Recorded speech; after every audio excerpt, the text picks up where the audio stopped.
Hello everyone, কেমন আছেন সবাই? আশা করি সবাই খুব ভালো আছেন, সুস্থ আছেন। আমরাও ঠাকুরের কৃপায় খুবই ভালো আছি।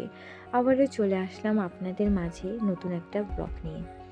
আজকে আমার বাবা শিমের বিচি দিয়ে মাছ খেতে চেয়েছে, সেজন্যই আমার বাবার জন্য রান্না করা শিমের বিচি দিয়ে মাছ।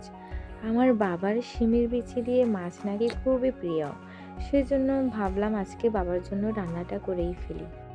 প্রতিটি পরিবারেই প্রতিটি বাবা হলেন একটি ছাদ, যে নিজে পুরে সন্তানদের ছায়া দেয়, কিন্তু মুখ ফুটে কিছু বলে না।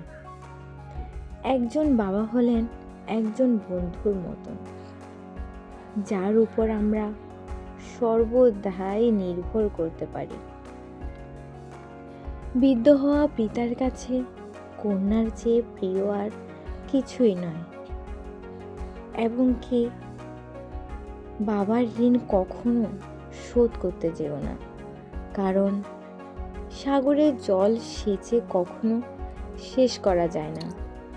তাই সব সময় একটা কাজ করে যেও তোমরা, সেই ছোট্টবেলা থেকে বাবা তোমাকে আমাদের যেভাবে আগলে রেখেছে, ঠিক তেমনই তাকে সেভাবেই আগলে রাখতে হবে।